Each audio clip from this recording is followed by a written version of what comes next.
듣고 이어서 경북보건대학의 이은직 총장님께서 지정 토론이 있겠습니다. 예. 예. 많이 힘드신 것 같은데 제가 이렇게 말씀을 드리게 됐습니다.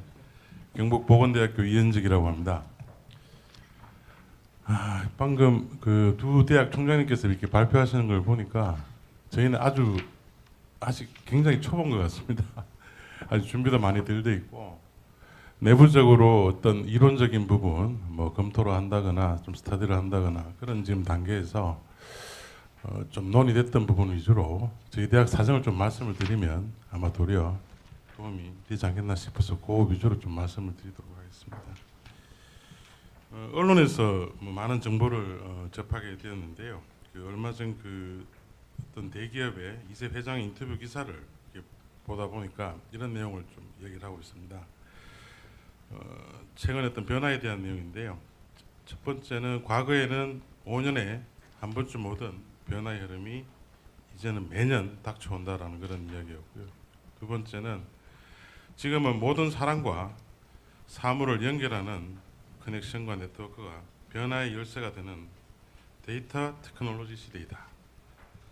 세 번째는 아버지 세대와 달리 우리 세대엔 기술이 인문학과 결합하지 않는다면 성공하기 어려운 시대이다. 이렇게 표현을 하고 있었습니다.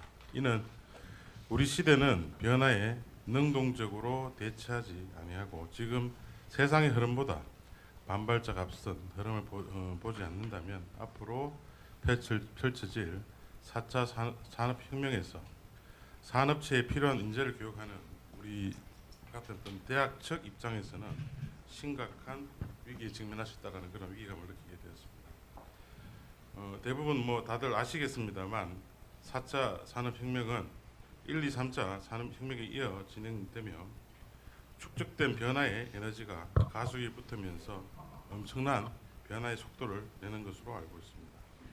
특히 인공지능, IoT 등 연결하는 기술이 획기적으로 되어지면서 지식, 기술, 기계, 산업이 융합되어 동시다발적으로 각 분야에서 폭발적으로 혁명이 일어나면서 산업 전반에 새로운 패러다임을 요구하는 혁명이 일어나고 있습니다. 이미 4차 산업혁명 급속도로 우리나라 사회 전반에 파고들고 있는데요. 이러한 변화의 시대에 고등 전문 직업 교육을 담당하고 있는 우리 전문대학, 특히 지방에 있는 어떤 중소 전문대학들은 이런 4차 산업혁명에 대한 적응, 학력 인구 감소, 급속한 고령화, 저성장으로 인해 일자리 문제 등 여러 가지 고통을 겪고 있습니다. 그렇다면 우리 전문대학이 과연 이런 위기 속에서 어떻게 하면 살아남을 수 있을 것인가? 어떻게 하면 지역의 지식 제공자로서 경제 주체로서 역할을 다할 것인가 고민하지 않을 수가 없었습니다. 저희 대학에서 그동안 좀 논의되었던 부분들을 간단하게 몇 가지만 좀 말씀을 드리면, 첫 번째는 전문대학의 본질은 전문 직업인을 양성하는 것입니다. 따라서 과연 앞으로 사라질 직업은 무엇이며 또 사라질 가능성이 낮은 어떤 직업들은 무엇이고 앞으로 그럼 각광받는 직업은 무엇인가를 살펴볼 필요가 있는데요. 아까 이조 전 장관님께서 한 자료에도 나와 있습니다만 절반 가량이 없어진다고 하는 알고리즘과 패턴화가 가능한 직업들, 이런 부분들이 로봇과 인공지능으로 20년 이내에 대체된다고 합니다. 그 다음은 사람의 마음과 심리를 다루거나 고도의 미세한 작업 등과 같이 오프라인에서 대면하지 않으면 어려운 직업들이 그나마 좀 살아있을 가능성이 높다고 보고요. 그 다음 마지막이 4차 산업혁명 관련한 기술과 관련된 직업들이 앞으로 각광받게 될 것 같습니다. 우리 대학은 앞으로 이 가운데서 좀 사라질 가능성이 낮은 직업들을 위주로 조정하거나 특화해야 될 것 같고요. 어렵긴 합니다만은 많은 재원과 인프라가 필요하고 준비가 필요한 이 4차 산업혁명 관련 과들을 준비해야 될 것 같다는 판단을 하고 있습니다. 두 번째는 장기적으로는 그렇다 하더라도 우선은 기존 어떤 과에서 이런 4차 산업 혁명 기술을 활용한 컨텐츠라든지 교육 방문들을 앞에 두 대학에서 충분히 잘 설명했을 거라고 생각이 드는데, 그런 개발을 통해서 학생들에게 양질의 교육을 제공해야 될 것 같습니다. 예를 들면 아까 드론도 말씀하셨습니다만 VR 가상현실을 통해 어떤 실습이라든지 이런 임상, 저희 이제 간호과가 아주 그 사이즈가 큰 편인데요. 그런 실습에 관련된 부분들을 가상현실로 구현한다면 굉장히 학생들한테 많은 도움이 될 것 같다라고 그렇게 판단 준비를 하고 있고, 뭐 이미 많은 대학에서 하고 있습니다만 3D 프린터라든지 이런 결과물을 실제로 그 창의성 훈련이라든지 이런 걸 통해서 만들어낸 결과물들을 바로 본다면은 훨씬 더 도움이 되지 않을까라는 그런 생각을 하고 있습니다. 세 번째는 일반적인 이야기이긴 합니다만 이게 대학 자체의 힘으로만 할 수 없는 일이기 때문에 뭐 지자체라든지 지역 대학, 그다음에 뭐 정부도 참여를 하고 특히 기업체가 참여를 해서 다 같이 좀 중장기적인 그런 측면에서 논의를 해야 되지 않을까라는 그런 생각을 하고 있습니다. 예, 뭐 저희 대학에서는 이 정도로 지금 논의를 했던 부분이고요. 그 말씀을 드리고 마지막으로 정책 제안 하나를 이제 하려고 합니다. 전문대학교는 직업 전문의를 양성한 이외에도 여러 가지 어려운 환경에 있는 학생들을 위해 많은 교육 기회를 제공을 하고 지역 경제의 활성에도 큰 도움을 주고 있는 어떤 그런 역할을 하고 있는 걸로 알고 있습니다. 그래서 앞으로는 이런 기관 인정 평가라든지 그 어떤 평가를 통해 대학이 본연의 기능과 역할이 인정을 받게 되면 각 대학이 학교와 지역에 맞추어 자율적으로 5, 6년 정도의 장기 목표를 설정하고 목표와 실적이 맞게 정부에 지원을 하는 것으로 큰 흐름은 정부 주도를 하고 내용은 대학이 좀 스스로 채울 수 있도록 하는 것이 아마도 이런 4차 산업혁명을 대비하는 데도 큰 도움이 되지 않을까라는 생각을 합니다. 예, 경청해 주셔서 감사드리고요. 전문대학이 고등직업교육기관으로서 제 역할을 할 수 있도록 지원과 예정을 가져주시기를 부탁을 드리겠습니다. 감사합니다. 네, 감사합니다. 다음은 강성락 총장님께서 지적 토론해 주시겠습니다. 예, 신한센대학교 총장 강성락입니다. 먼저 주제 발표를 해주신 이주호 전 장관님 감사합니다. 말씀 잘 들었습니다. 또 사례 발표를 해주신 허정석 총장님, 유지원 총장님 잘 들었습니다. 제가 그 발표회를 들으면서 좀 많이 공감하고 또 많은 것을 배울 수 있었습니다. 오늘 그 이주호 우리 교수님께서는 4차 산업혁명으로 인한 환경과 직업의 변화 그리고 앞으로 교육에 나갈 바에 대해서 잘 설명해 주셨습니다. 저는 이번 주제와 관련해서 4차 산업혁명 시대 전문대학 교육의 방향에 대해서 좀 더 구체적인 제안을 드리려고 합니다. 4차 산업 시대로 들어서면서 특징 중에 하나가 이제 많은 직업들이 사라져 간다는 겁니다. 또 더불어서 또 새로운 직업들이 또 창출되고 있습니다. 직업의 사이클이 점점 짧아지고 또 새로운 직업들이 계속적으로 창출되고 있기 때문에 4차 산업혁명 시대에는 어느 시기보다도 직업교육에 대한 필요성이 커질 것으로 예상이 됩니다. 또한 직업교육에 대한 필요성은 아까 이주호 교수님께서 말씀했던 것처럼 그 대학과 전문대학의 구별 없이 대학에서도 그 필요성에 대해서 관심을 많이 가질 것으로 예상이 됩니다. 그러면 4차 산업혁명 시대에서 우리 전문대 교육은 어떻게 나가야 될 것인가, 이 방향성에 대해서 한번 생각해 보기로 하겠습니다. 과학이 이렇게 발달되면서 삶이 과거에 비해서 많이 편리해졌습니다. 그래서 4차 산업혁명 시대 특징 중에 하나가 저는 과학의 발달로 인한 편리성에 있지 않을까 이런 생각을 해봅니다. 요즘 그 스마트폰에 통역기라는 앱을 설치하면 어느 나라 가든지 그거로 소통을 할 수가 있습니다. 내가 일본어를 못해도 일본에 가서 통역기에다 얘기하면 그 통역기가 일본말로 통역을 해줍니다. 중국 가서 한국말로 하면 통역기가 중국말로 해줍니다. 이렇게 편리한 시대에 우리가 살고 있습니다.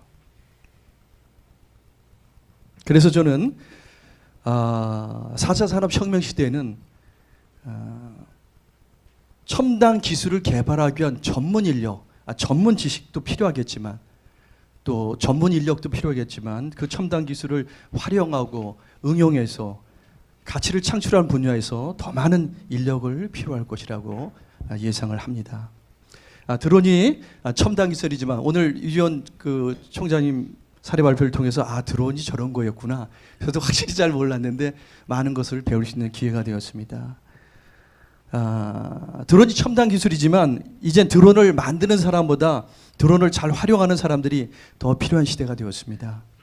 또한 통계에서 빅데이터를 위한 프로그래머나 기술자보다는 빅데이터의 자료와 결과를 잘 활용하고 해석할 수 있는 사람들이 더 필요할 수 있습니다. 이와 같은 사례를 통해서 볼 때 4차 산업혁명 시대에는 첨단 전문 지식을 위한 깊이 있는 학문적 교육도 필요하겠지만 제품들을 활용하고 응용하는 분야에서는 전문대학의 실용적 교육으로서도 가능하다는 생각을 해봅니다. 4차 산업혁명 시대는 창의력, 문제해결 능력, 융합형 사고력, 협업 능력, 의사소통 능력, 공감력 등을 갖춘 인재를 필요할 것입니다.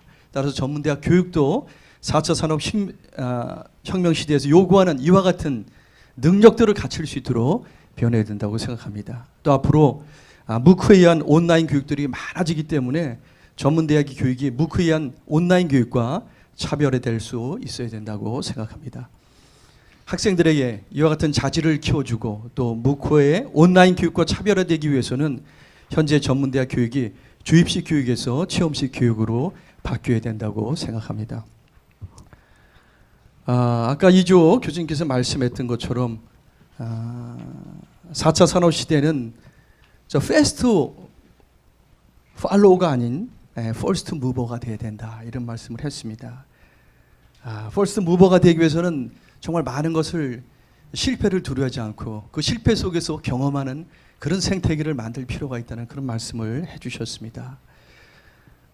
우리 나라 학생들이 초등학교, 중학교, 고등학교 참 열심히 공부하지만 그 많은 지식들이 많이 암기식 교육이고 주입식 교육이기 때문에 그것을 활용하는 데 있어서 문제가 있다고 생각합니다. 그래서 이러한 주입식 교육, 암기식 교육보다는 앞으로 4차 산업 시대에 이런 창의력이나 이런 문제 해결 능력을 키워주기 위해서는 체험식 수업이 되어야 된다는 생각을 가져봤습니다. 우리 창의력이 뭡니까? 창의력이라는 것은 새로운 것을 생각해낼 수 있는 능력이죠. 근데 내가 기본에 충실하지 않고 기본을 확실히 모를 때 자기화된 지식이 없을 때 창의력이 나올 수가 없습니다. 그것을 융합할 수 있는 능력이 나오지 않습니다. 그래서 앞으로의 교육은 이런 체험식 교육, 자기화된 경험과 지식을 줄 수 있는 교육으로 이루어져야 된다고 생각을 합니다. 실험에 의했더니 그 학생들의 이제 주입식 교육의 학생들 한 교수의 강의를 들은 학생들을 한 3일 후에 얼마나 기억하는지를 조사를 해봤습니다. 연구 실험에 의하면 한 10%밖에 기억을 못하더라고요. 그런데 학생들 토론 수업을 시키고 자기가 발표한 내용들에 대해서 얼마나 기억하는지를 물어봤더니 조사해봤더니 3일 후에 85%를 기억하고 있었습니다. 그래서 저는 이제 우리 교수들한테 그렇습니다. 야, 애들한테 열심히 가르쳐도 다 잊어버릴 거 뭐로 가르칩니까? 기왕이면 애들이 머리에 남을 수 있는 거 교육시켜 주시기 바랍니다.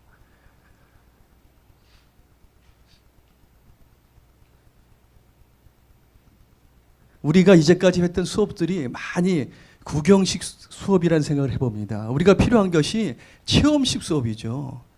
내 자기화된 지식을 갖기 위해서 내 지식이 돼야지만 그것을 경험으로 삼아 그걸 토대로 삼아 우리가 새로운 걸 생각할 수 있고 또 그것을 응용해 나갈 수 있는 그런 힘이 생깁니다.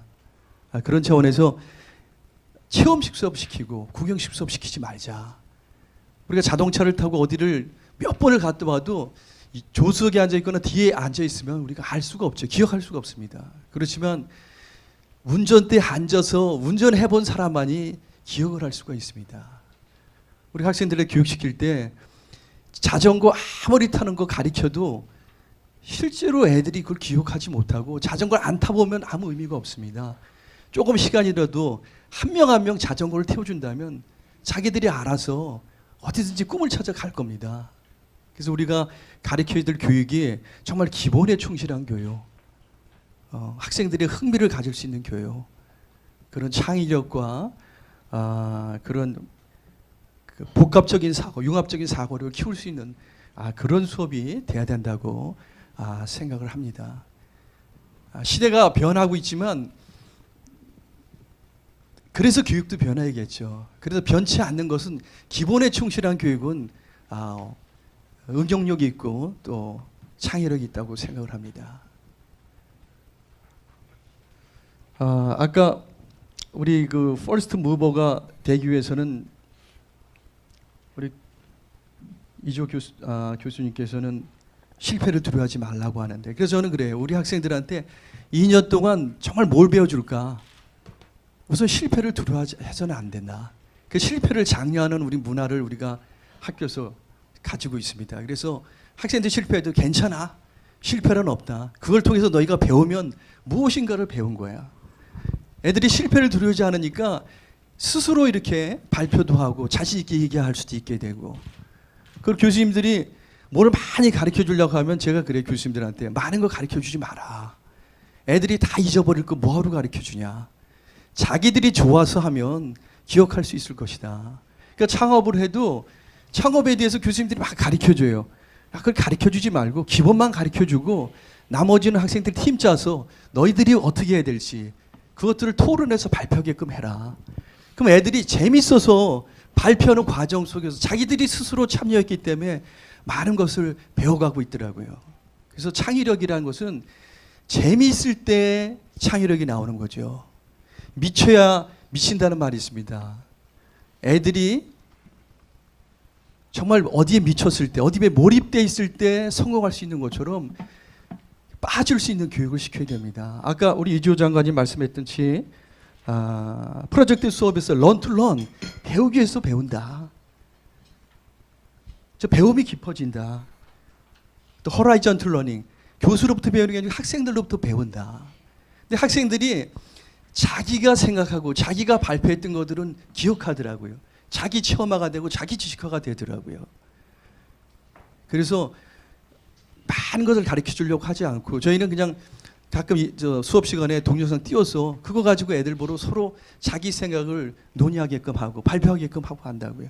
그 속에서 애들이 다른 사람들의 생각도 이해하게 되고 또 내 생각 말고 저런 생각도 있구나라는 걸 이해하게 되고 또 공감력도 가지게 되고 또 그런 속에서 이게 애들이 배워가고 있구나 이런 생각을 해봤습니다. 제가 얘기하다 보니까 뭐 이렇게 두서없이 막 얘기하고 되는 것 같은데, 그래서 저는 NCS 교육의 취지가 뭡니까? 아는 것보다 중요한 게 무엇을 할 수 있느냐, 이것이 중요하다. 교수들이 학생들을 가르칠 때 정말 자꾸 지식을 주는 것보다 하나를 해도 애들이 정말 자기화될 수 있는 거, 무엇을 할 수 있는지 그 교육을 통해서 알아야 된다 이런 얘기를 합니다. 아까 어댑티브 러닝이라는 이조 교수님께서 말씀을 했습니다. 어댑티브 러닝은 애들한테 맞춤형 수업이 되기 때문에 애들이 재밌는 거죠. 우리 수업에서 애들이 재미없이 우리 중고등학교 때 그 학생들이 보면 수업 시간에 많이 자고 있죠. 학원에서 공부하잖아요. 근데 그런 학생들이 대학에 온다고요. 대학에 와서 또 자고 있습니다. 그래서 재미없으면 우리 수업이 그렇게 될 수밖에 없다. 학교가 재밌어야 된다. 근데 애들이 재미없거나 눈높이에 맞지 않으면 애들이 어려우니까 결국은 다 잠을 자고 있더라고요. 그래서 결국은 교수가 하는 일이 정말 애들이 눈높이를 맞출 수 있고, 그러기 위해서 교수가 질문도 하고 질문도 받아들이고 해서 애들의 눈높이를 맞춰서 갈 때 그 속에서 재미도 있고 그 속에서 열정도 생기고, 그런 것을 우리 전문대학이 앞으로 그런 교육이 그런 방향으로 나가야 되지 않을까 이런 생각을 해서 말씀을 드렸습니다. 예, 감사합니다. 예, 감사합니다. 지금까지 사례 발표와 지정 토론 하셨습니다. 그 부분 갖고 우리 이주호 장관님께서 정리해 주십시오. 네 분 총장님 말씀 아주 잘 들었습니다. 뭐 현장에서 제일 고생하시는 분들이고 또 제일 비전을 가지고 이렇게 이끌어 가시는 분들이기 때문에 이렇게 네 분 말씀 들으면서 참 우리 그래도 한국 교육에 희망이 있다 이런 생각을 했습니다. 제가 이제 이런 이제 큰 변화에 대해서 뭐 제가 부처에 있을 때부터 뭐 이렇게 많은 말씀도 드리고 저도 이제 부처 나와서도 고민을 하고 있는데요. 근데 이제 많이들 이제 얘기하는 그 전략이 보면 비슷한 것 같습니다. 그래서 일단 이제 워낙 이게 4차 산업혁명이라는 게 디지털 기술이 이제 어떻게 보면 법령 기술이기 때문에 이거를 많이 활용하는 쪽으로 이제 교육기관들도 바뀌는 것 같고요. 두 번째는 이제 그래서 디지털 전략, 그 두 번째는 휴먼 캐피탈 전략입니다. 그래서 어떻게든 이제 사람을 바꿔야 된다. 안 그러면 이제 기계가 다 대체하기 때문에 사람을 어떻게든 잘 훈련시키면 된다 하는, 그러면 오히려 이제 새로운 기술 변화가 기회가 되겠죠.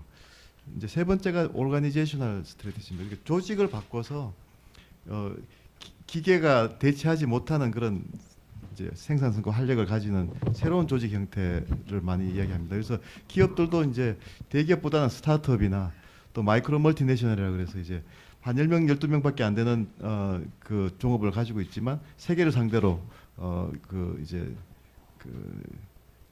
기업 활동을 하는 그런 기업들이 이제 앞으로 더 일자리를 많이 만들 것이다. 새로운 조직들, 그래서 이제 뭐 스타트업, 창업 이런 것들이 이제 훨씬 더 많이 이제 주목이 되는 것 같은데요. 근데 이제 그런 이제 전체적인 국가적인 전략에서 봤을 때도 이제 그런 세 가지 전략을 이야기하지만 저는 이제 전문대학의 경우도 마찬가지인 것 같아요. 그래서 저는 이제 전문대학의 교수님들이 훨씬 더 IT 테크놀로지를 이제 많이 활용하실 수 있어야 된다. 그게 정말 엄청난 기회거든요. 그러니까 말씀하신 어답티브 러닝 할 때도 새로운 기술 가지고 이제 활용해서 IT 기술 가지고 애들을 훨씬 더 한 명 한 명 잘 가르칠 수 있는 거고, 이제 뭐 이 프로젝트 베이스드 러닝도 아까 이제 말씀하셨듯이 울산 쪽에 이제 말씀하셨듯이 이제 그게 프리트 러닝이 되려면은 일단 이제 IT 이제 온라인으로 먼저 한번 아이들이 이제 학습한 다음에 하는 거잖아요. 그래서 이제 그런 IT 테크놀로지를 교수님들이 적극적으로 활용해서 수업에 활용해서 새로운 수업을 하는, 그게 굉장히 중요한 저는 변화의 첫 단계일 것 같고요. 그다음에 이제 두 번째는 교수들의 조직이나 학교의 조직도 훨씬 더 저는 수평적이고 창조적으로 바뀌어야 된다고 생각합니다. 너무 탑다운으로 이렇게 총장님이 학장님이 다 시키는 구조가 아니고, 사실 애리조나 스테이트도 변화한 걸 들어보면 계속 디자인 회의를 했다는 거거든요. 교수들 간에.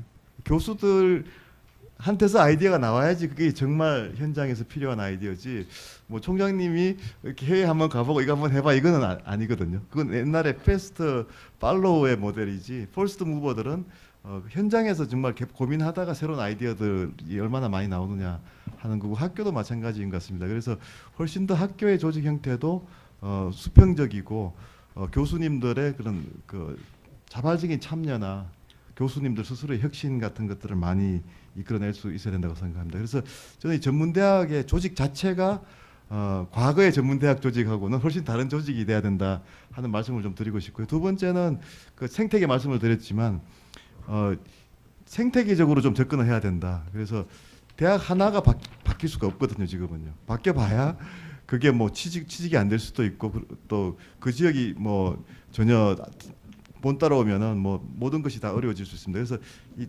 이제 혁신 생태계 허브 역할을 하는 식으로 바뀌어야 되고, 그러려면은 사실 이제 혁신 생태계에서 가장 중요한 플레이어는 결국 기업이거든요. 기업이고 그 다음에 이제 기업을 도와주는 대학이나 뭐 연구원이나 정부가 제일 마지막입니다. 근데 우리는 사실 정부가 제일 먼저 있고 그 다음에 이제 뭐 도와주는 기관이 있고 이제 기업이 제일 밑에 있다 보니까 이게 이제 패스트 팔로워 모델에는 맞는데 퍼스트 무버가 안 나오는 상황이라서, 사실 이제 어떻게 하면 정부가 이제 제일 뒤로 빠지느냐 하는 그 변화가 이제 핵심인 것 같습니다. 그래서 이제 저도 부처에 있었지만 부처에 있을 때도 사실 잘 몰랐는데요. 나와 보니까 정부가 너무 이렇게 다 일일이 다 간섭하고 이런 상황에서 아까 앞에서 토론에서 나왔습니다만 대학들이 한 5년 6년 이렇게 보고 변화를 해야 되는데, 정부는 특성이 사실 중앙부수가 특히 더 그렇죠. 1년 1년 자꾸 이제 성과를 내야 되기 때문에 뭐 장관도 빨리 바뀌기도 하시고 그래서 이제 그런 거에 맞추다 보면은 현장의 변화가 그냥 이제 지시에 따르는 변화만 가능하지 소위 이제 바텀에서 일어나는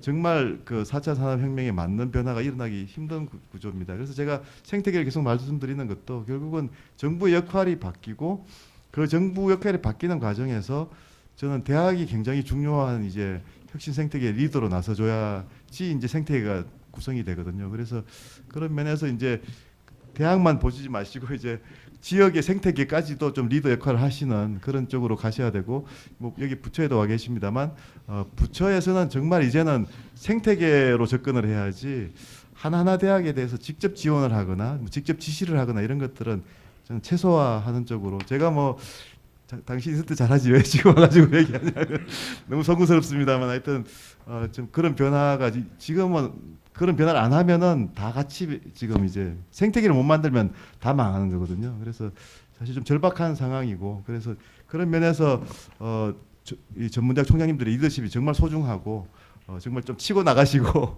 부처에다가도 좀 세게 이야기하시고 그렇게 해주셨으면 좋겠습니다. 마지막으로 이제 우리나라는 특수성이 이제 그 글로벌하게 나가야 된다고 생각합니다. 그래서 이제 저는 그 해외는 오히려 이제 학계나 돌아와서 국제사회에서 일할 기회가 더 많아졌는데요. 한국의 그 특히 직업교육에 대해서 굉장히 부러워하거든요. 마이스터건 저는 이제 마이스터건 제가 이제 또 애착이 있어서 말씀하면 굉장히 이제 흥미로워하고 또 한국의 전문대학 시스템도 저는 솔직히 미국의 커뮤니티 칼리지보다는 훨씬 더 나은 것 같아요. 미국의 커뮤니티 칼리지는 미국 전문가들 정말 고민 많거든요.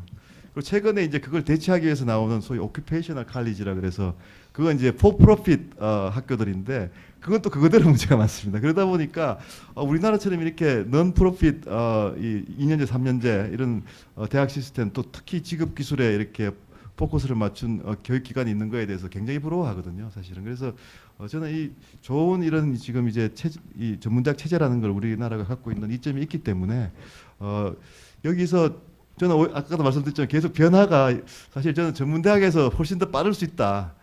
그래서 소위 4차 산업혁명의 생태계를 전문대학이 만들어주고 퍼스트 무버를 만들어주고 하면은 정말 그 국가적으로 굉장히 지금 큰 역할을 할 수가 있고 그걸 하기 위해서 앞에서 잠깐 말씀드렸습니다만 전문대학 자체가 저는 퍼스트 무버의 조직 형태로 바뀌는 게 필요하다 이렇게 감히 좀 말씀드리겠습니다. 감사합니다. 예, 감사합니다. 어떻게 보면 10년 전에 우리 장관님 하실 때 그때 그런 생각이 있으셔가지고 전문대학에 입지하고 있는 생태계 변화를 이끄셨으면 훨씬 더 우리나라의 교통교육기관이 모델이 되지 않았을까 이렇게 생각을 합니다. 지금 이제 시간이 없기 때문에요. 일부 이 발표 토론 시간은 여기서 마치도록 하고요. 바로 여기서 기념사진 촬영이 있겠습니다. 그리고 한 10분간 쉬시고 한영수 총장님이 주재하는 제2부 자유토론을 시작하도록 하겠습니다. 바로 준비 좀 해주십시오.